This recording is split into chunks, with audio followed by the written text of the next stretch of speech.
Entonces, como le decía, la parte de la seguridad informática es algo amplio, ¿ya? En realidad se lo define como un proceso de mejoramiento y dentro de una de esas aristas o eslabones que tiene la seguridad, nosotros nos toca trabajar, ¿no es cierto? Porque hay, por ejemplo, gente que es experta en proteger al host, eh, que protege la comunicación, ¿no? Y bueno, y en la parte de desarrolladores que tenemos que saber también cómo brindar este tipo de prestaciones, digamos, para que la comunicación entre el cliente y el host no sea em, interferido, no sea modificada la información, no sea comprometida, ¿ya? Entonces ahí vamos a ver algo de lo que es la seguridad. Como les dije, la seguridad puede ser una carrera, ¿no? Dentro del ámbito académico. Y nosotros vamos a tratar de ver lo más importante que aplica al quehacer que hemos visto durante este semestre. Esta diapositiva es del profesor Colque, docente de la Facultad Integral del Chaco. La diapositiva está bien hecha, por eso yo la utilizo, pero obviamente es de su propiedad. Eh, ¿Cómo definir la seguridad informática? Bueno, hay varias definiciones, ¿no? Hay algunas que son más acertadas que la otra. Según la RAE, nos dice que definir la parte de seguridad es cualidad de seguro, ¿no? Exento de seguro. Entonces, eh, como les decía, la seguridad no es un producto, sino es un proceso de mejora continua, ¿ya? Em, Se puede aceptar una definición, pero hay más, ¿no es cierto? No es solamente que una cualidad de seguro, sino que hay un conjunto de sistemas, métodos, herramientas que nos permiten proteger la información o el proceso en el cual participan. Por ejemplo, ¿cuáles son los pilares fundamentales de la seguridad informática? Uno es la integridad, que la información no sea modificada, y si es modificada, que el propietario pueda darse cuenta, que la información sea confidencial, es decir, que si alguien quiere verla la información, no va a poder verla, solamente el propietario, y que la información esté disponible. ¿Listo? Entonces, en estos pilares fundamentales, ¿no es cierto? Necesitamos ver la parte de disponibilidad de la información. Eso se logra mediante redundancia de hardware, copias de seguridad, etcétera, etcétera. Pero la confidencialidad y la integridad, la única forma de poder brindar, ¿no es cierto?, esto es mediante el uso de criptografía. Bueno, ustedes los de informática y sistema han visto lo que es la criptografía, los de redes han visto lo que es la seguridad de redes, entonces tienen una idea de lo que les estoy hablando, ¿no? El uso de herramientas criptográficas para determinar si un archivo ha sido modificado o si un conjunto o un mensaje ha sido modificado, ¿no? Y cómo hacer a un mensaje confidencial que solamente el propietario pueda leer. Entonces, hay que tener una conciencia de que en todas las instituciones hay problemas de seguridad. Si no podemos identificar, si no sabemos cuáles son nuestras debilidades, mucho menos podemos hacer otras cosas, ¿listo? Entonces es importante el poder reconocer cuáles son nuestros problemas, ¿ya? Hay una rama que se llama el análisis de riesgo de la seguridad en el área informática, en donde se determina qué problemas dentro de la entidad o empresa pueden haber, ¿ya? Pero estos problemas de seguridad de la información ha ido evolucionando. Eh, Fíjense que a partir de los 80, cuando empezaron a producirse en masa los computadores personales, hubo un incremento de, bueno, al incrementar las computadoras, el software se distribuyó. Al distribuirse software, obviamente aparecieron algunos problemas de virus, ¿no? Entonces, luego de eso apareció el Internet, ¿no? Es decir, ¿no? Aparecieron primero virus que trabajaban sobre equipos, virus que trabajaban sobre la red LAN y luego, ¿no? Malware más sofisticado que trabajaban o trabajan sobre el Internet. Entonces, si nosotros sabemos de estos problemas, somos conscientes de la realidad de esta problemática, entonces podemos tomar acciones correctivas, ¿no es cierto?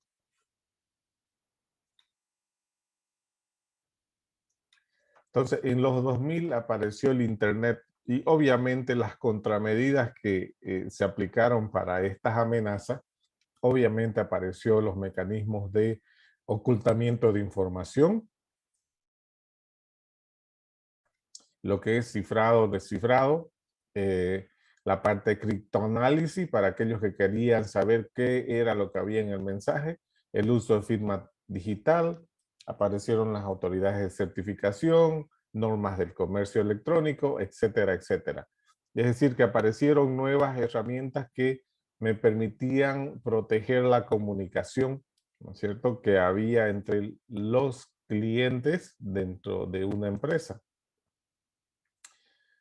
Em, Aquí tenemos que ver que en los diferentes, las diferentes, ¿cómo se llaman? Partes que conforman el sistema para el proceso de seguridad, cada uno de ellos tienen sus propias debilidades o vulnerabilidades, como ser el hardware. Problemas del hardware conocidos es que se puede dañar, pues, ¿no? Con una recarga eléctrica, ¿no? Se puede dañar la memoria RAM, se puede fregar el disco duro, ¿no? Entonces, el software también puede tener problemas, ¿no? Puede ser contaminado, puede ser corrompido, puede inyectarse código dañino. Y lo mismo pasa con los datos, ¿no es cierto? Los datos son vulnerables a que puedan ser modificados o puedan ser leídos por los que no son propietarios de la información. Bueno, la memoria, los usuarios, ¿no? Tal vez el eslabón más débil ahí es la parte del usuario, ¿ya? Entonces, hay que trabajar sobre estos, ¿no? Sobre cada uno de ellos. Generalmente nosotros vamos a trabajar sobre lo que es darle la confidencialidad, darle la certeza de que su información no va a ser modificada por mientras sea transmitida por una red. ¿Listo? Entonces, esa certeza podemos dar que la información entre un punto A y un punto B sea segura. Entonces, como ya hablamos de confidencialidad, integridad y disponibilidad, ¿no? Son los pilares fundamentales de lo que es la seguridad de la información en todos sus ámbitos, ¿no? La seguridad informática es solamente una etapa, ¿no? La seguridad informática vela todo lo electrónico, pero la seguridad de la información cuida información impresa e información digital, ¿ya? Entonces, la seguridad informática es un mundo más amplio y la seguridad, perdón, la seguridad de la información es el todo y la seguridad informática es un subconjunto de ese todo, lo que está relacionado a la parte digital. También es importante que en las transacciones electrónicas no haya mecanismos en que alguien se pueda negar que envió información, que entregó información, pero por contraparte tampoco se pueda negar aquel que recibió la información, ¿no? Muchos problemas legales han nacido de la situación en que se han realizado transacciones electrónicas, llamémoslo así, comercio electrónico, y en donde el propietario se ha negado de que él no fue quien autorizó o envió, ¿no? Una solicitud, por ejemplo, no sé, de compra-venta, ¿ya? Pero ha pasado lo mismo, ¿no? Que al que le vendieron él nunca aceptó la venta, digamos, ¿no? El mecanismo este de decir yo no fui el que envió y el otro que diga yo no lo recibí, se llaman no repudios de origen y destino, que mediante la tecnología obviamente se puede evitar, ¿no es cierto?, el uso de mecanismos que permitan que no se nieguen de las acciones que hacen en un mundo digital. Entonces, estos no repudios tienen estas características, ¿no?, de poder garantizar de quien envía la información es quien dice ser y quien recibió la información, ¿no es cierto?, sea también quien dice ser, ¿ya? Entonces, en ese sentido, es lo que nos permite que no se nieguen quien envió ni quien recibió la transacción. Bueno, la criptografía, bueno, está definido, ¿no?, según Nasray, como el arte de escribir con clave secreta o de modo enigmático. En realidad, eh, esto es un poco más complejo que eso, ¿no? La criptografía es una rama de las matemáticas y en la actualidad de la informática, ¿no?, y telemática, que hace uso de métodos y técnicas con el objeto principal de cifrar. Cuando decimos cifrar es ocultar un texto legible y o proteger un mensaje o archivo por medio de un algoritmo. Usando una o más claves, esto da lugar a diferentes tipos de sistemas de cifra denominados criptosistemas, que nos permiten asegurar tres de los cuatro aspectos básicos de la seguridad, ¿no? Entonces, la criptografía me permitiría ahí la confidencialidad, la integridad y el no repudio, ¿no? La parte de disponibilidad no se puede lograr mediante criptografía. Entonces, la criptografía, ¿qué es lo que hace? Si tenemos un mensaje o datos de manera legible, generalmente eh, hay un proceso que lo que me va a realizar es transformar ese texto legible en un texto ilegible. Ese texto legible se le llama mensaje en texto claro y el texto ilegible se le llama criptograma o dato cifrado.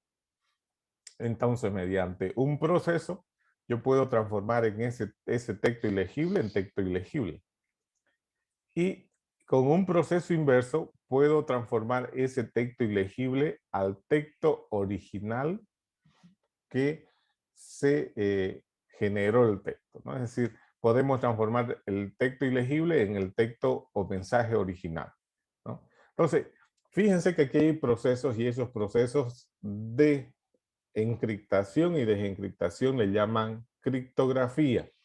Ahora, hay gente que va a tratar de realizar el proceso de transformar esos textos, ese texto criptograma cifrado a texto claro. A ellos le llaman criptoanalistas, ¿ya? Entonces, la parte de los criptoanalistas hacen el proceso inverso. Quieren saber o intentan descubrir el texto que está cifrado, ¿ya? En el caso, nosotros usamos los métodos formales de encriptar, desencriptar, para hacer legible, ¿no?, o ocultar una información, ¿no?, que puede ser confidencial o altamente confidencial. Entonces, dentro de los sistemas de cifras, generalmente van a haber, ¿no?, el envío de información. Es decir, va a haber un transmisor, un emisor, y va a haber un receptor. Fíjense, en esta imagen nosotros tenemos un mensaje en texto claro, ¿ya?, un mensaje en texto claro que ingresa por un extremo. Hay una función que me permite transformar ese texto claro en texto ilegible. Ese texto ilegible habíamos dicho que se llama criptograma. Ese criptograma yo puedo transmitirlo por un medio inseguro, claro que sí, puedo transmitirlo por internet, por radio, por lo que sea. No importa que haya alguien espiando la red o el medio, no interesa porque es un texto ilegible y le va a costar mucho encontrar el texto original. Ese texto ilegible llega al receptor y el receptor, mediante un proceso, ¿no es cierto?, inverso, va a recuperar el texto original. ¿Ya? Entonces, este es un mecanismo de cifra. Pero aquí pueden haber diferentes lugares de ataque.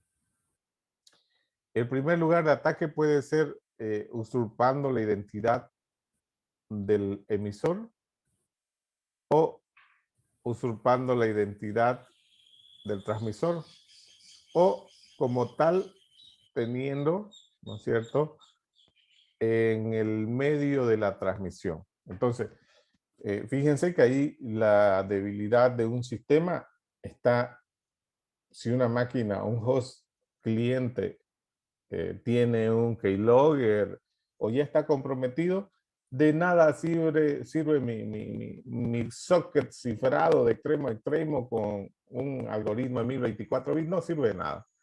Porque si uno de los extremos está comprometido, ya sea el cliente o ya sea el servidor, no interesa el medio, digamos, ¿no? Ahora, por eso es lo que hay que permitirse, ¿no? Que los clientes y los servidores estén de manera segura. Entonces, nosotros brindamos el mecanismo de blindaje entre el cliente y el servidor. Esa es nuestra responsabilidad, ¿no es cierto? Y blindar parte del servidor en lo que se pueda, ¿no es cierto? Entonces, como programadores, tendríamos que validar las entradas y salidas, ¿no? Como administradores de un servidor, tenemos que generar los mecanismos necesarios para que la comunicación sea cifrada. Entonces, el texto claro se transforma en un texto cifrado, se envía por un medio inseguro, ¿no? Se llega al otro extremo, al receptor, y ahí se transforma un texto legible original.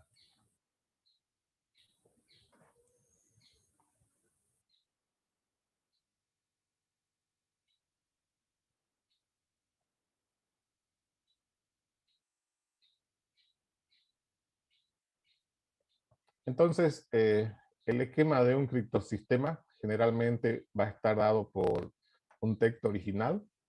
¿Listo?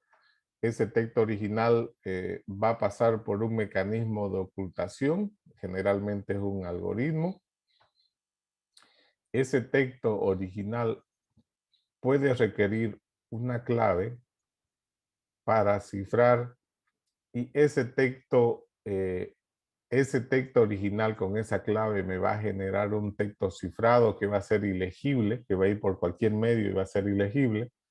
Y en el otro extremo, el receptor, ¿no?, va a utilizar la misma clave, ¿no?, para descifrar el texto cifrado y para generar el texto original, el texto base. Entonces, ese es el mecanismo. Ahora, estos sistemas, pueden haber sistemas, por ejemplo, sistemas que usan una sola clave, ¿ya? A estos sistemas que usan una sola clave le llaman los sistemas, criptosistemas privados, ¿ya? Pero pueden haber otros tipos de sistemas que puedan utilizar, ¿no es cierto?, más de una clave, ¿no es cierto? Entonces, ahí más o menos lo que tenemos es un texto original o texto en claro que se transforma mediante un algoritmo, un texto cifrado, ¿no?, que utilizan una clave para hacer el proceso de cifrado. Las transformaciones se hacen mediante funciones cifradoras o la restauración mediante funciones de recuperación, ¿no? En cualquier caso, son algoritmos de cifra y de cifrado. Entonces, estas funciones que nos permiten realizar el proceso de cifrado, ¿no?, siempre vamos a tener un texto claro que va a ingresar a la función y me va a generar un criptograma o un texto cifrado. A ese, fíjense, con una función de encriptación, ¿no? A ese criptograma o texto cifrado, yo puedo enviarlo a una función de desencriptación y esa función de desencriptación me va a generar el texto original. Si yo aplico dos veces, ¿no?, la función de encriptación y la función de desencriptación, debería de generarme el mismo texto. ¿no es cierto? Porque estoy encriptando y desencriptando, entonces me tienen que generar el texto original.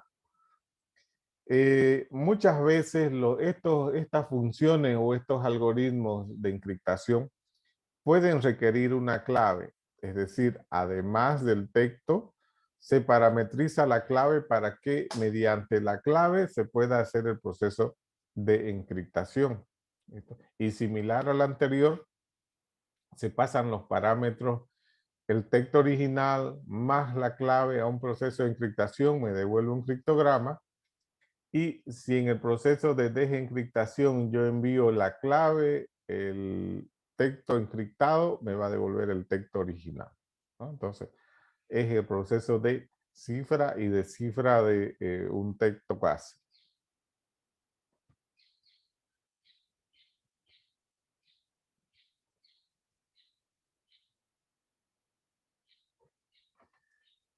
Muchas veces los mensajes pueden darse que sean mensajes muy amplios, ¿no? Mucha información. Entonces, cuando sucede esto, lo que se hace es dividir el mensaje original en mensajes de tamaño específico, ¿no? Es decir, yo ese texto M, que puede tener unos 200 caracteres, puedo dividirlo en N grupos y puedo, ¿no es cierto?, sacar subcadenas de ese mensaje que van a formar parte del texto original, ¿ya? Entonces, puedo dividir o segmentar el mensaje en pequeños mensajitos. ¿En qué me sirve esto? Que el proceso de encriptación de estos pequeños mensajes es mucho más ligero que hacer el proceso de todo el mensaje. Entonces se segmenta la información de tal manera que sean en 32, 64, 128, 256 bits y se empieza a encriptar la información a esos bloques de información hasta generar un texto ilegible. Ese texto ilegible o texto cifrado o criptograma también puede dividirse en pequeños pedazos de texto ilegible o criptogramas, ¿no? O subcadenas de criptograma que forman parte del criptograma original, ¿ya? Entonces, para volver y restaurar esos pequeños criptogramas, los pasamos por un proceso inverso, por una función inversa que va a restaurar al texto original. ¿Listo? Obviamente, dentro del proceso hay que mandarle el criptograma más la llave para que se pueda restaurar al texto original. Muchas veces también las claves, no, las claves generalmente, dependiendo del sistema que utilicemos, pueden ser claves pequeñas o claves grandes. De tal manera, estas claves pueden subdividirse, ¿no es cierto?, en subclave para hacer el proceso de encriptación. Por ejemplo, si yo voy a encriptar bloques del texto claro de 64 bits, obviamente las claves que tendrían que ser de 64 bits para lograr la uniformidad del proceso, ¿no? Si son de 128, tendría que hacer, ¿no es cierto?, procesos de 128, ¿no? Es decir, bloques de información de 128 bits y pedazos de llave de 128 bits, ¿no? Entonces, se procesan en bloques del mismo tamaño.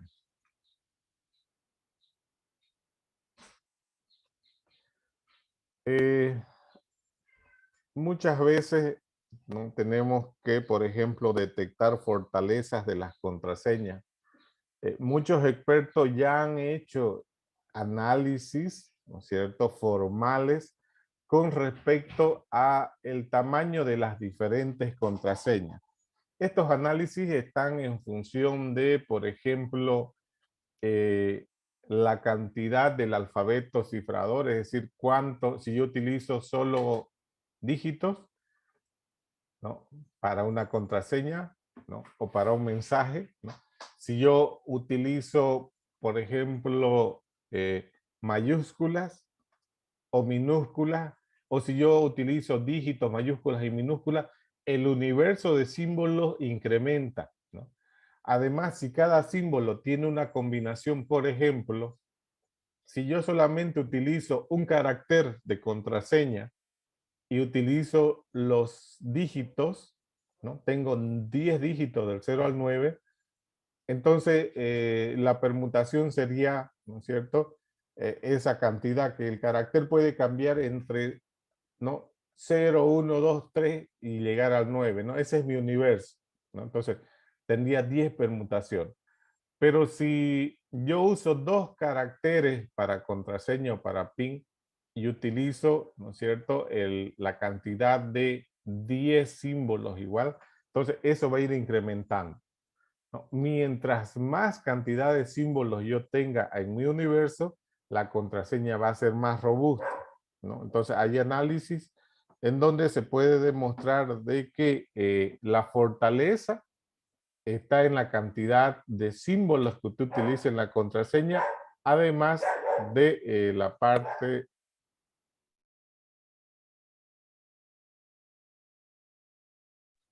además de el número de caracteres que usted va a utilizar en su contraseña.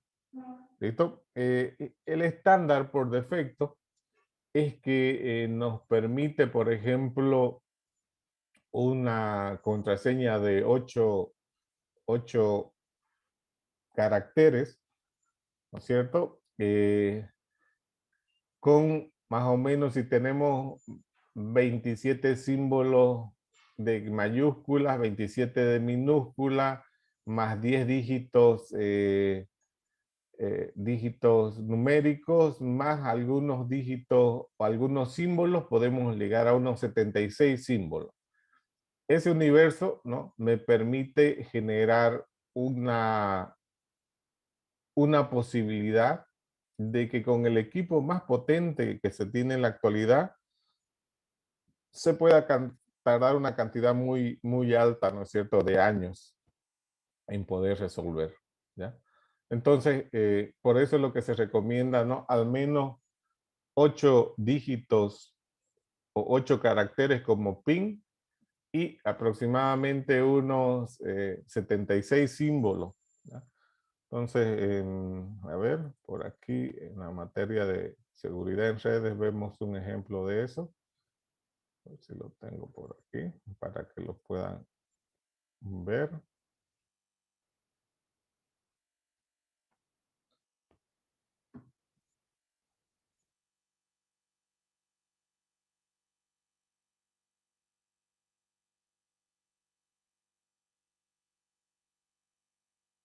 Por aquí está, ¿dónde estás?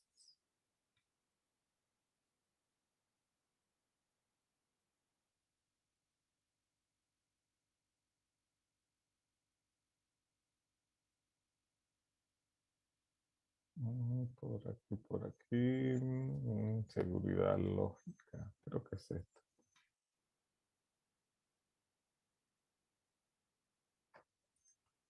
Vamos a ver.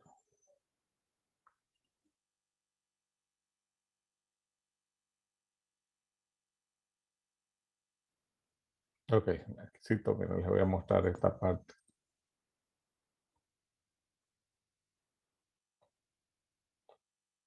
¿Cómo es lo que se calcula? Por ejemplo, si nosotros tenemos una contraseña, ¿no?, que me permita usar solamente los dígitos, por ejemplo, los números del 0 al 9, ¿ya? Y tendríamos 10 posibilidades. Y si nuestro PIN va a ser de 4 caracteres, entonces tendríamos 10 elevado a la 4, ¿no?, que serían 10.000 combinaciones posibles entre todos esos símbolos. Si nosotros aumentamos esos símbolos, ¿no?, más los caracteres, los 26 símbolos mayúsculas, 26 minúsculas, los 10 dígitos, y seleccionamos otros símbolos más, podemos llegar a unos 72 símbolos diferentes. Si fueran 72 símbolos, ¿no?, y yo uso 4 caracteres de mi contraseña, esto puede tener una combinación 72 a la 4 de aproximadamente 26.873.856, ¿ya? Entonces, la cantidad, esta es la parte de combinaciones posibles, ¿no?, que pudiese tener. Fíjense que de 10.000 a 26 millones hay una diferencia. Y obviamente, considerando las potencias actuales de las computadoras que tenemos, aproximadamente de 4 GHz de procesamiento por segundo, ¿no? Entonces, estos 4 GHz de procesamiento por segundo equivalen a esa cantidad de caracteres o de combinaciones, las podríamos descubrir, ¿no es cierto?, a esa velocidad, 4 GHz, en aproximadamente 0,067 segundos. Es decir, que tener una contraseña de 72 símbolos y de 4 caracteres no se tarda ni un segundo en la máquina, en las máquinas que tienen ahorita ustedes, por fuerza bruta, un análisis por fuerza bruta. Entonces es ahí cuando se recomienda, además de que el universo de los símbolos utilizados en las contraseñas, ¿no es cierto?, se pueda usar un número más alto de elementos, por ejemplo, que no sea 4 dígitos, sino que sean 5, 6 o 7 u 8, ¿no es cierto? Entonces, ese valor que pueda ser la contraseña pueda tener un carácter, 2 caracteres, 3 caracteres, ese va a dar cierta fortaleza a la contraseña, ¿no? Entonces, si nosotros agarramos e incrementamos, ¿no es cierto?, en vez de 4 caracteres a 10 caracteres mi contraseña, entonces eso sería, ¿no?, una combinación de 72 elevado a la 10. Es decir, tenemos aproximadamente 3 trillones de combinaciones que una máquina tendría que resolver, ¿ya?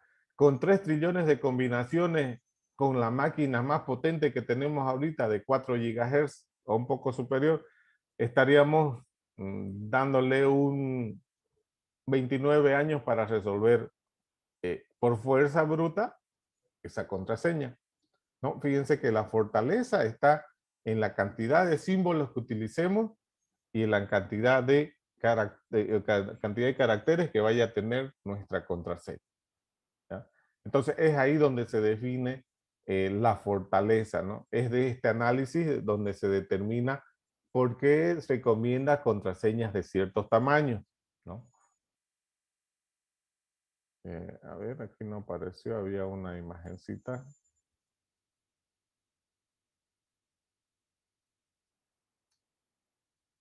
Creo que es al principio. Ahí está, miren.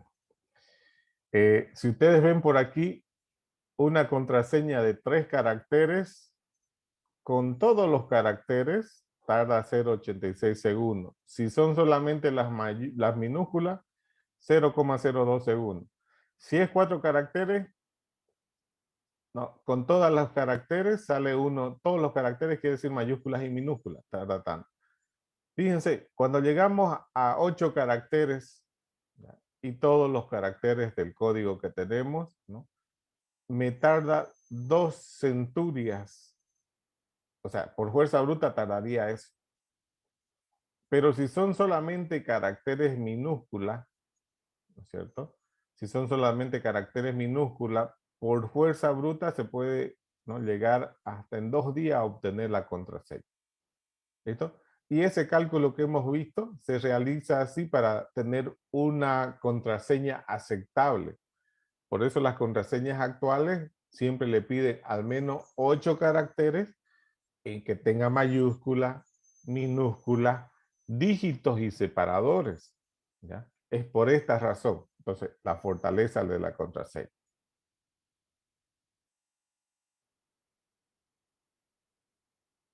Muy bien, sigamos entonces por aquí. Entonces, esa fortaleza de la contraseña está dado por ese análisis que hemos visto. Ahora, muchas veces es necesario, eh, ¿cómo podemos darnos cuenta de que algo ha sido modificado? ¿Cómo ustedes pueden darse cuenta de que un archivo ha sido modificado? Es decir, ¿cómo pueden darse cuenta que la información es íntegra? ¿No es cierto? Es decir, ya sabemos que podemos ocultar con criptografía, transformar en un texto ilegible, le pasamos una llave de Java y eso me va a generar un texto ilegible y con la misma función pero inversa, colocamos la misma llave, colocamos el texto cifrado y me va a generar el texto original. Pero ¿cómo yo sé si una información no ha sido modificada? Es decir, que esa información es auténtica. La criptografía me brinda una herramienta que son las funciones resumen, también conocidos como funciones hash. ¿Ya? Entonces, las funciones hash me permiten sacar como dicen, una función resumen una secuencia de caracteres, ¿no?, del mensaje. Ya sea que ese mensaje tenga un carácter A, me va a generar una secuencia, ¿no?, hash, o ya sea que tenga cientos de caracteres. Igual me va a sacar una secuencia. Y esa secuencia no pueden haber dos mensajes que tengan la misma secuencia hash. No hay colisión, digamos. Entonces, un mensaje con 1000 caracteres, ¿no? O dos mensajes de 1000 caracteres, es imposible que tengan las mismas funciones hash. Entonces, si yo le saco una función hash a un mensaje y ese mensaje es modificado por el internet o por una persona eh, que esté interesado en modificar el mensaje por alguna amenaza, yo puedo determinar mediante funciones hash de que alguien lo modificó.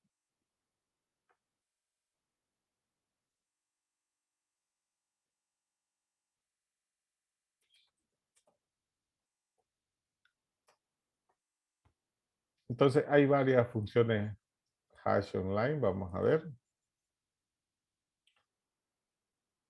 Por ejemplo, las funciones hash más conocidas son MD5, SHA-1, SHA-2 y así, ¿no? Hay varias funciones. Entonces, no, las más conocidas son, por ejemplo, SHA.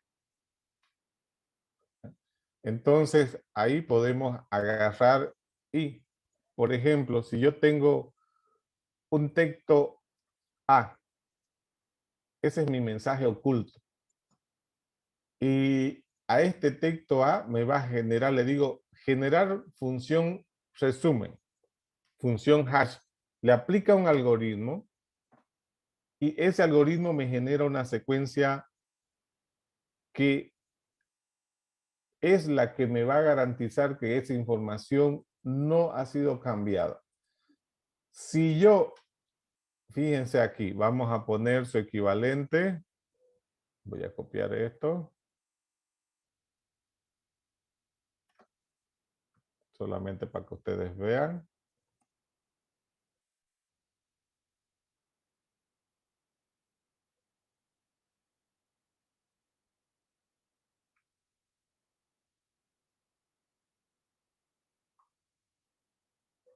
Voy a usar la función hash md5. Si mi texto original es A, esto le apliqué una función md5 y me generó esta salida, ¿no?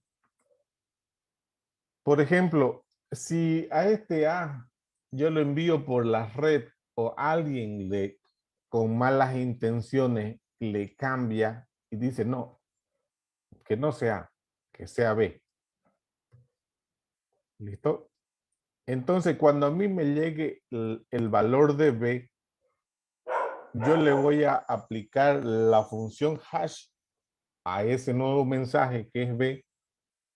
Y si esos valores no coinciden, es decir, que fíjense que si alguien lo cambió mi mensaje en B y yo tengo las herramientas de verificación de integridad,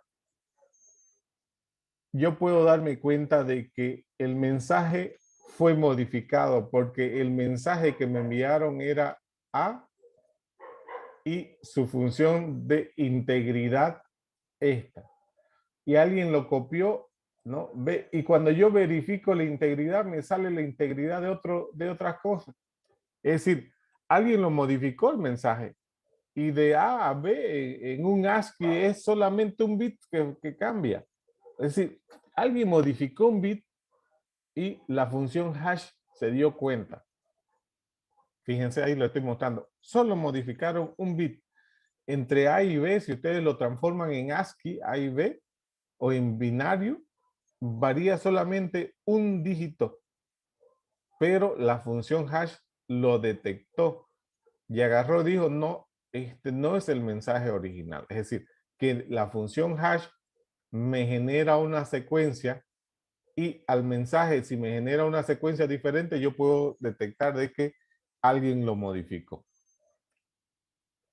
Entonces, las funciones hash, ¿no? Cualquiera de ellas, SHA-MD5, me permiten velar la parte de integridad de un mensaje. Entonces, en las funciones hash lo que se hace es, se manda el dato original, como vieron, puse yo un carácter A. Ese carácter A o el mensaje que sea, se le aplica una función hash y eso me genera una función resumen, ¿no? Es decir, una secuencia de caracteres, ¿no? Ya sea aplicando MD4, MD5 o SHA, ¿no? Si alguien obtiene esa función, ¿no? Ese resumen, si alguien obtiene esto, es imposible que puedan obtener el A. De aquí para este lado es imposible. Entonces, en el proceso, si alguien obtuviera el hash, no van a poder volver al texto original. Es imposible. ¿Listo? Entonces, eso es algo que es bueno porque nunca van a poder detectar cuál ha sido el mensaje original, ¿no? Y si quieren modificar mi resumen, es muy difícil, ¿ya? Entonces, hay algoritmos que hash también, funciones hash, que pueden recibir parámetros. ¿Listo? Es decir, los datos más la clave van a la función hash y me generan una función, ¿no? Resumen. Ahora, a estas funciones le llaman MAC. ¿Listo? Y también, si alguien obtiene mi función MAC, el resultado resumen de la MAC, no puede volver al texto original, ¿no? No pueden hacerlo. Es decir, tampoco pueden obtener el texto original. ¿Listo? Entonces, con eso yo valido la integridad de la información. ¿Ya? Aquí podemos tener un ejemplo para nuestras aplicaciones que hacemos en PHP. PHP me genera una librería que puedo usar yo un conjunto de, bueno, de algoritmos que están hechos en PHP, ¿no? Por ejemplo, cuando nosotros queramos transformar una secuencia, por ejemplo, Facultad de Ingeniería, generalmente podemos usar la función password hash para generar una función resumen, que esta función resumen es la que deberíamos de guardar. Es decir, esta contraseña que estamos viendo en este momento, que dice Facultad de Ingeniería, su función resumen es esta de aquí, ¿no? Hay varios algoritmos para hacer eso, ¿no? Hay, por ejemplo, en PHP Password Default, Password Bcrypt, ¿no? Y hay otros algoritmos, ¿no? Entonces, yo puedo agarrar y usar en mi aplicación una de estas para que las contraseñas no estén escritas, las contraseñas en la base de datos o en las tablas de la base de datos, yo puedo guardarla de esta forma, con una función hash, ¿no? Algunas personas le dicen encriptada, ¿no? Entonces aplica una función hash, le deja una secuencia de valores, que eso se guarda en la tabla, como la contraseña. Si alguien se roba las tablas, digamos, nunca van a saber cuál es el texto original. Es decir, si alguien obtiene esta secuencia de aquí, ¿no? Imposible que logren obtener este mensaje. No van a poder. ¿No? No hay forma en poder transformar de aquí a este lado. Aun cuando hay algunos diccionarios actualmente de MD5, pero es difícil, ¿no? Han sido comprobados formalmente, no es posible transformar, ¿no? Esa función resumen al texto original. Bueno, entonces esto se puede utilizar para autenticarse. Es decir, siempre nosotros, el usuario lo vamos a guardar en texto claro, pero la contraseña no debe ser guardada en texto claro. ¿Listo? Entonces, en nuestras aplicaciones que tengamos, seguramente van a haber información que no queremos que sea legible, ¿no? Una de ellas es la contraseña de autenticación. Entonces, yo tendría que mejorar mi codificación para que las contraseñas, cuando yo la guarde en la base de datos, sean encriptadas. ¿Listo? Y cuando alguien entre a ver mi contraseña, vea esa encriptación y no sepa cuál es el texto original de la contraseña. Bueno, esto en la agenda, ¿no es cierto? En la agenda, si ustedes revisan el código, en la agenda tenemos, en el formulario tenemos user y password, pero cuando me llega a la parte del PS Login, ¿no? Yo lo recibo como texto original y lo guardo en la base de datos como texto original. Y eso no debería ser así, ¿no? Entonces, esa contraseña yo tengo que cifrarla y guardarla cifrada en la base de datos, ¿listo? Entonces, podríamos modificar esa autenticación, ¿no? Y al recibir la contraseña, que así la recibimos, ¿no es cierto? En las prácticas que hicimos, recibimos el password, ¿no? Y ese password podríamos agarrar y cifrarlo, pues, ¿no?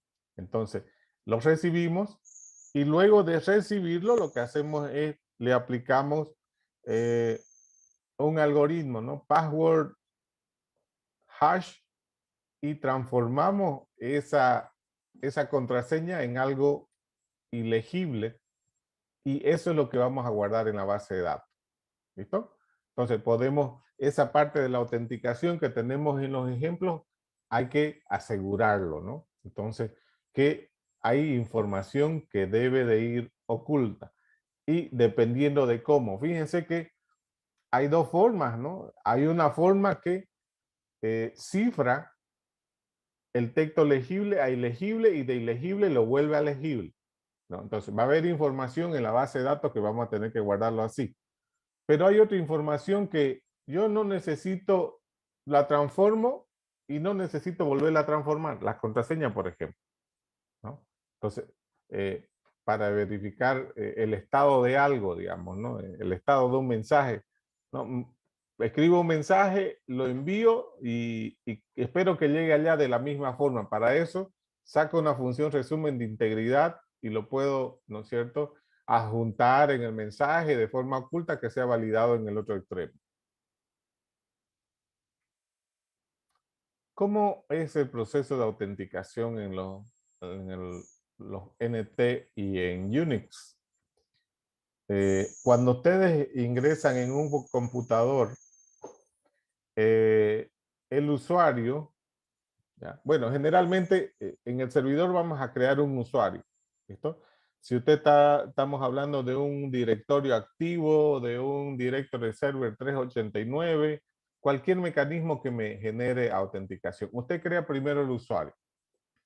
Luego de crear el usuario siempre vamos a tener el usuario y la contraseña. Cuando esa contraseña no se va a guardar en texto claro, más por el contrario, esa contraseña se lo va a guardar en formato cifrado, ¿no? En este caso, usando una función hash. Entonces, el usuario y la contraseña se van a guardar en una base de datos de contraseña, ¿no? En donde el usuario y la contraseña, perdón, el usuario y la contraseña estén ahí, ¿listo? Pero la contraseña está en un formato encriptado, ¿no? Ahora, cuando una máquina se autentica a un dominio, ¿ya?, lo que va a hacer es lo siguiente, ¿no? El usuario coloca su usuario, su contraseña, esta contraseña se lo pasa por un algoritmo hash que me genera una función resumen, un texto cifrado, y luego que el usuario y el texto cifrado se lo mando al servidor para que, ¿no?, se verifique si ese usuario tiene la misma contraseña. Entonces, cuando yo envío el usuario, el servidor me devuelve la contraseña que está en la base de datos, ¿no es cierto?, creada, y ahí verifica si la contraseña introducida por el usuario es la misma contraseña que está guardada en el servidor, en la base de datos de autenticación. Entonces, si eso es cierto, ¿no?, si son iguales, si es sí, es auténtica, ¿no?, tiene permiso de ingreso. Si es no, obviamente no se permite el acceso al sistema operativo. Entonces, ese es el mecanismo de autenticación y es el mecanismo que se tiene que usar en cuando desarrollamos, ¿no?, la parte del login, por ejemplo, de las aplicaciones web, ¿no? Entonces, hay que verificar, ¿no?, si de esa forma, ¿no? No tenerlo el texto, la contraseña en texto claro en la base de datos. Hay que utilizar una función hash para su almacenamiento. Eh, También tenemos los algoritmos que les decía, los de clave simétrica, ¿no? Que sirve para confidencialidad. Entonces, para la parte de confidencialidad, usted tiene el texto original, una llave que es compartida con su amigo. Esa llave y el texto original pasan por un algoritmo de criptografía simétrica, generan un texto cifrado. Este texto cifrado se envía a un amigo, el amigo recibe el texto cifrado y como tiene la contraseña, la clave privada, se coloca el mensaje cifrado más la contraseña y se genera el texto original. ¿Listo? Entonces la criptografía simétrica trabaja de esa forma. Utiliza una sola contraseña. Algoritmos de este tipo son DES, triple DES, IDEA, RC2, RC4, etc. Algoritmos de clave asimétrica o criptografía pública también le llaman. Aquí el algoritmo utiliza dos llaves. Una llave que está cargado en un servidor y una llave privada que es el que maneja el propietario. Es decir, todos los usuarios tienen dos llaves. Una llave se utiliza para cifrar y otra llave se utiliza para descifrar. Entonces, cuando se va a enviar, por ejemplo, un mensaje, ¿no?, se agarra el texto, se agarra la llave pública. Todos los usuarios tienen dos llaves, una llave pública y una llave privada. Se agarra la llave pública del usuario al quien yo le estoy enviando el mensaje. Entonces, ese mensaje que quiero enviar más la llave pública se coloca en un algoritmo de clave pública, ¿no?, o criptosistema simétrico. Esto genera un texto cifrado. Ese texto cifrado, cuando llega al propietario, va a ser descifrado por su clave privada. Es decir, él tiene una clave privada, va a recibir el texto criptografiado más su clave privada y va a generar un texto, el texto original. ¿Listo? Entonces, esa es la forma de que se utiliza un criptosistema público. ¿Listo? El público utiliza dos llaves y el privado utiliza una llave.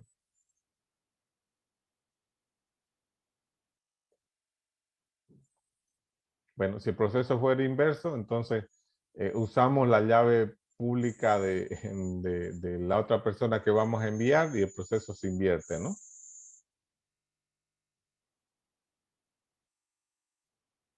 Los algoritmos de este tipo son el RSA y el DH.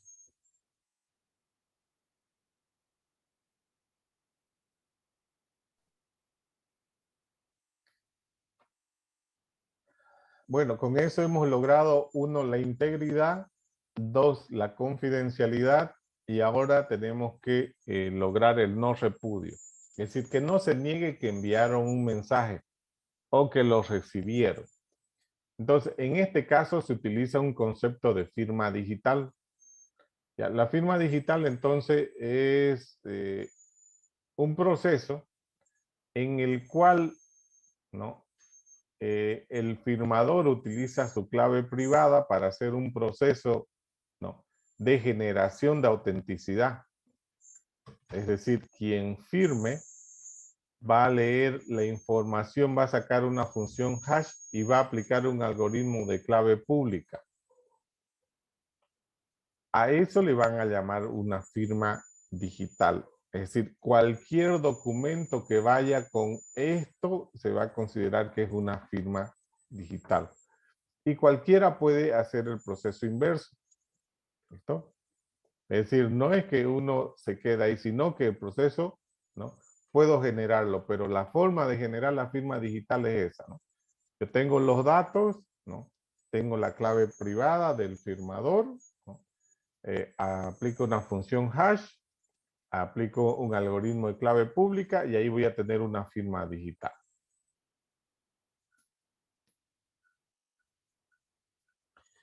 Los datos originales se adjuntan a esa firma digital y a partir de ese momento quien reciba esos datos con esa firma digital eh, tiene la certeza de que esta persona fue quien envió el documento, porque va a estar adjuntada parte de la información confidencial, ¿no es cierto? Y la información que está relacionada de los datos más la firma pueden acreditar, ¿no es cierto?, quién envió el mensaje. ¿Ya? Porque la clave privada solamente lo tiene el propietario. Es decir, es como la llave de casa, digamos, ¿no? La llave de su cuarto, usted nomás lo tiene, no lo tiene nadie más, ¿no? Entonces, cuando alguien se pierda, usted nomás tiene la llave, digamos, ¿no? Entonces, cosas así, ¿ya? A no ser que alguien le haya sacado una copia, ¿no? Que en este caso también se pueden hacer todo lo que ven en el mundo real, se puede hacer en el mundo digital. Pero la idea es que esta clave privada lleva contraseñas y demás cosas, ¿no? Entonces, esa certeza de que el firmante no se puede negar, lo logramos mediante este proceso de firma digital. ¿Cómo comprobamos la firma digital? Es decir, quien recibe el mensaje, ¿ya?, utiliza la clave pública del firmador, ¿no? La clave pública de quien me envió el mensaje, ¿ya? Saco la firma digital, utilizo la clave pública del firmador, ¿ya? Eh, Aplico un algoritmo de clave pública, ahí me va a salir una función hash. Eh, el mensaje original le aplico una función hash y si estas funciones son iguales, ¿no? Entonces podemos decir, ¿no es cierto?, que los datos son auténticos o los datos son falsos. ¿Listo? Entonces el proceso de validación en el lado del receptor sería de esta forma, ¿no? Y el anterior fue en el lado del emisor, de quien envió el mensaje. Entonces, si coinciden, fíjense que quien me envió uso su llave pública. Si otra persona quiere hacerse pasar por Juan, no va a poder, digamos, ¿no? Porque si yo, ¿no? Alguien usa la llave de María y se quiere hacer pasar por Juan, a mí me llega que es Juan el que me envió, uso la llave de Juan, pero en realidad es María. Entonces, las funciones hash van a salir que los datos son falsos. ¿Ya? Entonces, la firma digital me ayuda en esa parte de verificación de no repudio. Ahora, otro mecanismo que se tienen son los certificados digitales, ¿no? Los certificados digitales llevan un proceso para generar, ¿no? Hay que autenticar, ¿no? Se generan como una firma digital, tienen dos claves, una clave pública, una clave privada, pero además se adjunta información de la institución, ¿no es cierto? Es decir, hay una autoridad de certificación que verifica, ¿no es cierto?, la validez de la información del certificado, ¿ya? Estos certificados digitales son parecidos a un carnet de identidad, tienen una fecha de inicio, tienen una fecha de conclusión, tienen una serie que identifica de forma unívoca el carnet, no tiene un mecanismo de autenticación, tiene un nombre, un propietario y demás cosas, ¿no? Entonces, un certificado de este tipo, un certificado digital, se asemeja a un mecanismo de autenticación como lo es el carnet de identidad. Entonces, igual que el carnet tiene número de serie, pero aquí vemos algoritmos de encriptación, ¿no?, en la firma. Entonces, toda este certificado es respaldado por una autoridad certificadora, ¿no? Es decir, si yo quiero tener una firma digital para mi sitio, lo que hago es mandar los datos, que yo soy una entidad de tal no, ellos verifican si es verdad lo que yo digo, porque tengo que enviar el acta de fundación de la empresa, varios datos, y esos datos son verificados por esta entidad, y si cumplimos los requisitos y si es verificado, entonces lo que me hacen es entregarme un certificado digital firmado por una autoridad certificadora.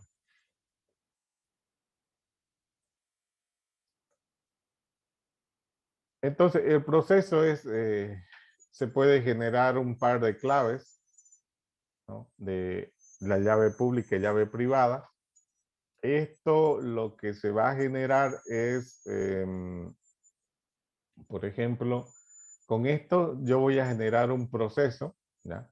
La llave privada se lo entrego al usuario para que él lo administre, y la llave pública lo voy a colocar en un repositorio de acceso libre, ¿no?, para que todos puedan generar. Entonces, más los datos de la entidad que quiere el certificado, ¿ya?, más los datos de la entidad, se manda una orden a la autoridad certificadora. Estos datos de certificación son verificados, ¿no?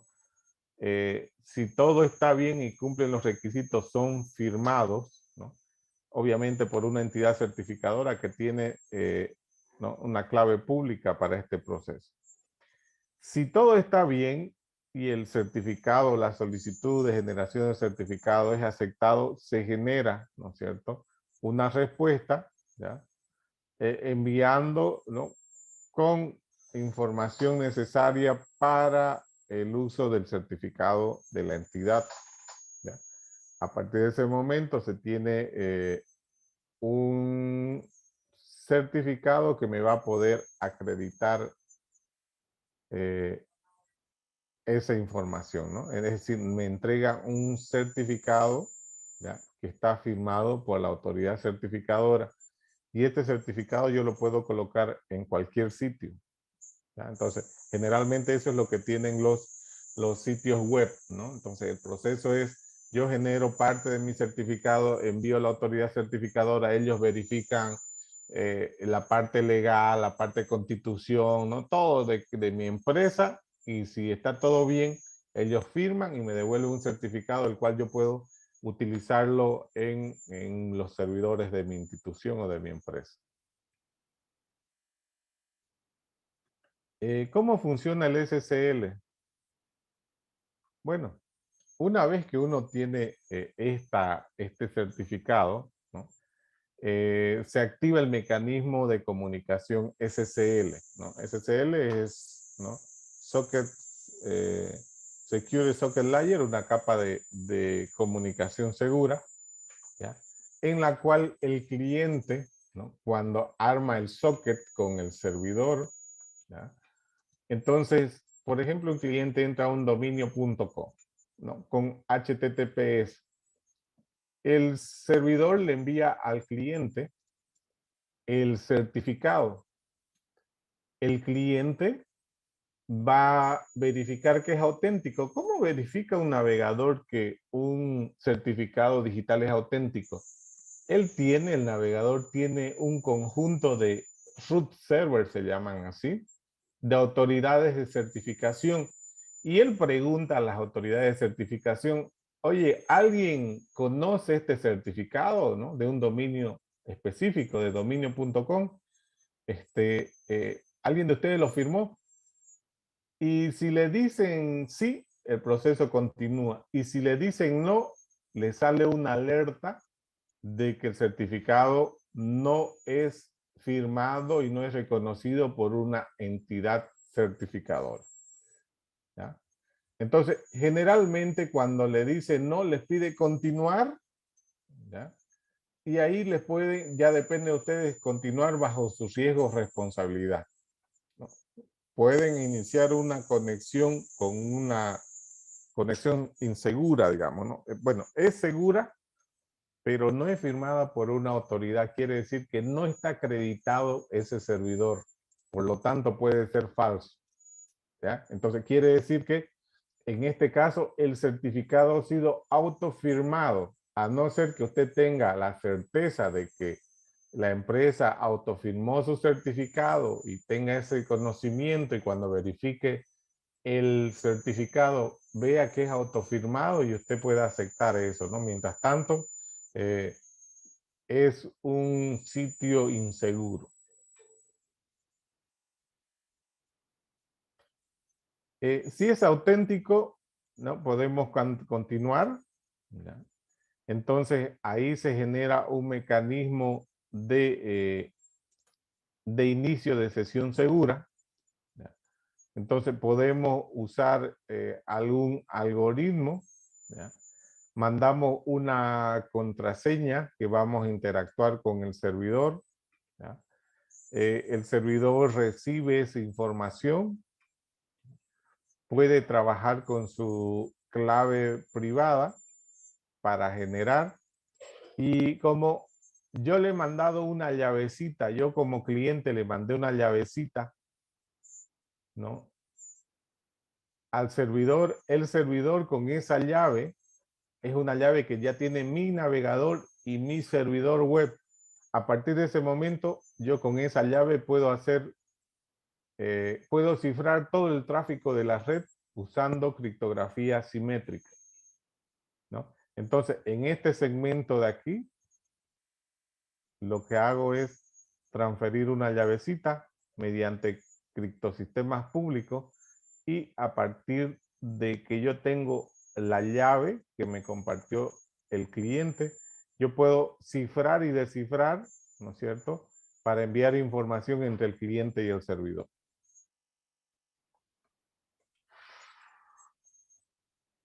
Bueno, un ejemplo de uso de SSL, ¿no? Si entramos a la página de la universidad, por aquí me indica que hay un candadito, quiere decir que está usando SSL. Si yo le doy clic a ese candadito, me va a salir información, ¿ya? Yo puedo ver el certificado para ver si es válido, cómo ha sido firmado, quién es la autoridad certificadora, etcétera, etcétera. Esto lo podemos ver en vivo. A ver, entremos a www.uagrm.edu.bo. Si ven aquí me aparece un pequeño candadito. Vamos a abrirlo. Me dice conexión segura, ¿no? Ver información del sitio. Y si yo quiero ver el certificado, aquí lo veo el certificado.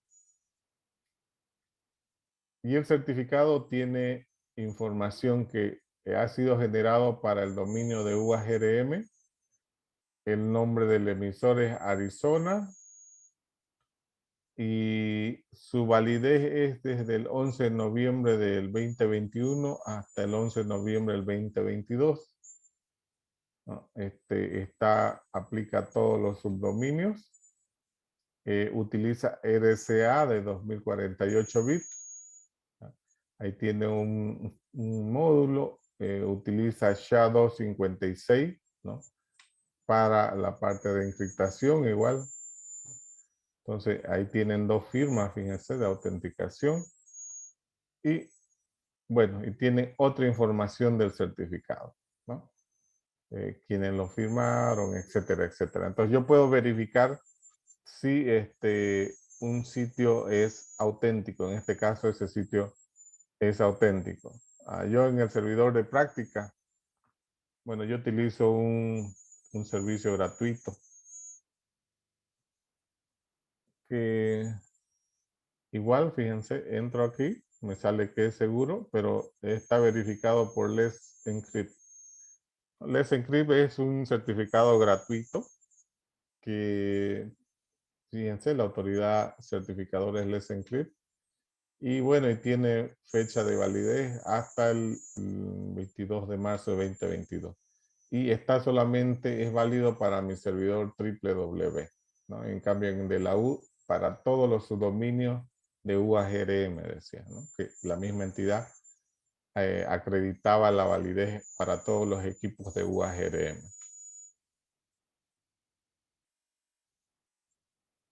Bueno, y más o menos eso es lo que son los certificados digitales, ¿no? Y las firmas digitales. ¿Dudas y consultas que tengan?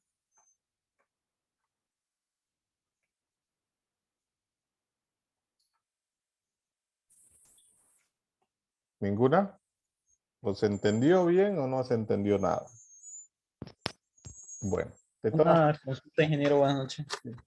active su camarita para que lo veamos.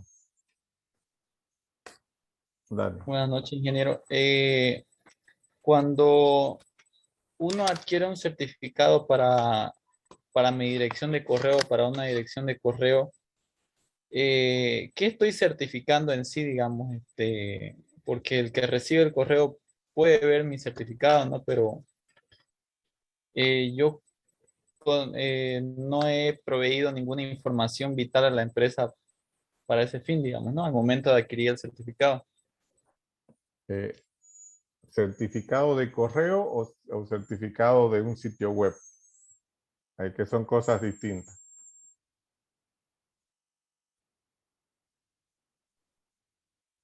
De un correo, decía ingeniero. Ya. Usted puede tener certificados gratuitos, ¿no? Entonces te puede decir este certificado, vamos a ver, de correo gratuito. ¿Qué es lo que está certificando? Usted cuando, ¿dónde está por aquí? Usted cuando saca un correo, usted pone un correo ahí. Y lo que hace esa empresa certificadora, hay veces lo dan libre, hay veces pago. Generalmente el libre te lo dan por 6 meses o un año. Y después de eso se desactiva ese certificado. Si tú quieres que esa certificación sea vigente, tú tienes que pagar, ¿no es cierto? Un porcentaje, ¿no? Entonces, lo que te está certificando es que el dominio y el usuario, el ID, son válidos.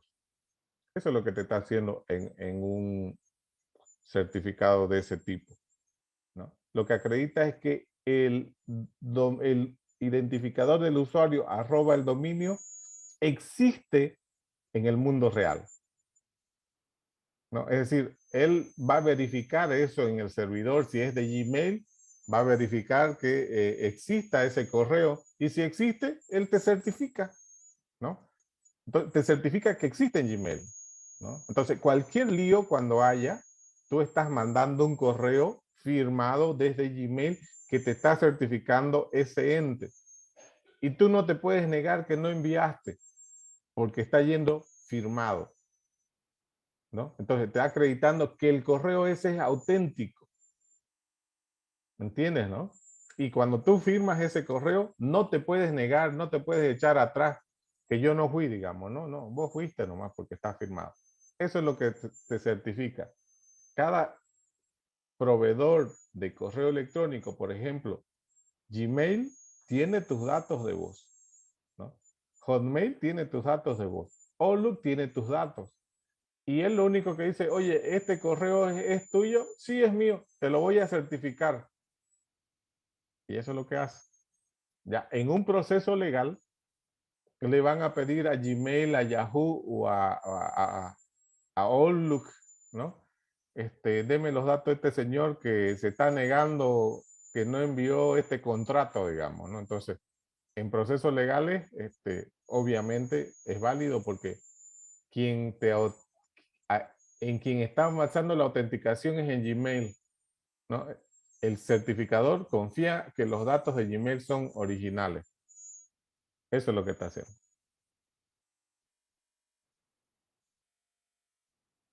Y en el caso de los certificados para los dominios de páginas web, entonces yo por decir no puedo crearme una página web, ponerle Suzuki Motor y certificarla porque me pedirían algún documento legal, ¿no? Sí, tienes que enviar un conjunto de, por ejemplo, la creación de la empresa, la constitución de la empresa. Tienes que enviar el nombramiento del presidente. Tienes que enviar los datos del DAF, el que maneja la plata en tu empresa. Tienes que enviar de un encargado de servicio técnico. Es decir, tienes que enviar por lo menos 3 datos de personas más el acta de creación, ¿no? Y constitución de la empresa, la designación como gerente general, ¿no? Eso nos pidieron en la universidad, por ejemplo, cuando sacamos el dominio de UAGRM. eh, Imagínense el certificado de creación de la UAGRM, ¿no? ¿Cómo se creó? Viejísima la UAGRM, lo conseguimos, lo hicimos legalizar, lo digitalizamos y lo enviamos. Nos pidieron el, el gerente general de la empresa, es el rector. Le tuvimos que ir allá a que la Corte Electoral nos dé un certificado de que él fue ganador y que él es el ente regulador dentro de la universidad. Después nos dieron un certificado de quién era el DAF, quién lo nombró al DAF, ¿no? El DAF es nombrado mediante el rector, mediante una designación, fotocopia legalizada de eso. De ahí fuimos a la DETIC y en de la DETIC, por ejemplo, ¿quién lo nombra a la DETIC? Es el rector. Igual el rector hace un nombramiento a la DETIC, entonces tuvimos que mandar la designación, la creación de la universidad, lo que ganó el rector y las designaciones del HAF y de la DETIC. Y con eso recién se otorgó el certificado a UAGRM. Ese es el proceso. Si usted no tiene eso, se lo rechazan.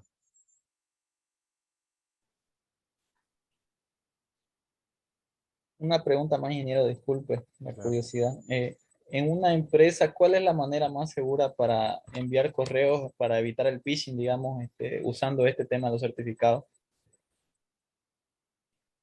El phishing. Es decir, cuando envían un correo, digamos, del gerente donde es muy similar el nombre, quizás varía en un carácter y uno por apurado lo abre y piensa que es del gerente cuando no era, ¿no? Ahí es donde tú tienes que usar firmas digitales, ¿no? Es decir, es ahí donde es la utilidad de esa firma que tú obtuviste de una institución, ¿no? Habrían que todos en la empresa manejar ese criterio, porque como ustedes han visto, nosotros programando podemos hacer belleza, ¿no? Podemos hacer cosas extrañas si lo ven ahí, inclusive cosas que van contra la ley, ¿no es cierto? Yo les he enseñado para que ustedes sepan, ¿no es cierto? De que hay gente que tiene esos conocimientos y que pueden hacer las cosas de una manera mala, digamos, ¿no? Incorrecta, sin ética, digamos, ¿no? Pero ustedes saben que se puede.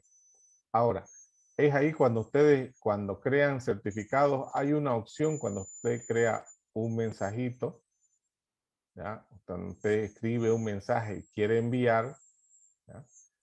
Ahí es donde usted puede firmar eso. Ahorita vamos a ver, fíjense, por aquí tengo. Y aquí hay algo de seguridad. Y ahí me dice, ¿quiere firmar? ¿No? ¿Qué tipo de firma? Firmado y cifrado, ¿no? Es decir, se puede hacer dos cosas. Que el correo vaya firmado. Firmado es cuando yo no me puedo negar que envíe. Y cifrado es cuando va a ser ilegible. Si otro quiere ver, no lo va a poder ver. Todo va a ir cifrado, digamos, ¿no? Ahora, el remitente de mi correo también tiene que tener su firma digital. Si no tiene firma, no va a poder hacer nada. Entonces, en la interacción entre ambos deberían obtener sus firmas digitales dentro de la empresa. Generalmente esto se lo hace a los gerentes, ¿no? Porque los gerentes son los que manejan la plata, el gerente, el DAF y la gente que tiene mayor poder son los que deberían tener estas firmas digitales, ¿no? Y si se puede, se le podría dar a toda la empresa, pero tiene un costo, ¿no? Ese costo tendría que considerarse en los presupuestos institucionales, ¿no?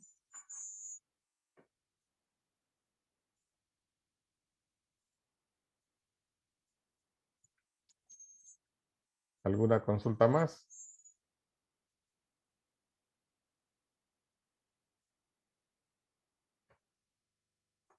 Ok. Si no hay más consultas, jóvenes, entonces las clases son normales, por favor. Nos vemos el lunes. Ya no hay solamente tolerancia para la parte administrativa en la U, pero las clases son regulares para todos. Esa es la instructiva que ha dado el rector. Entonces nos vemos el siguiente lunes, por favor, en el mismo horario. ¿Listo? No es más, jóvenes, gracias. Nos vemos la siguiente semana. Pasen un buen fin de semana y bueno, una buena Navidad. Permiso.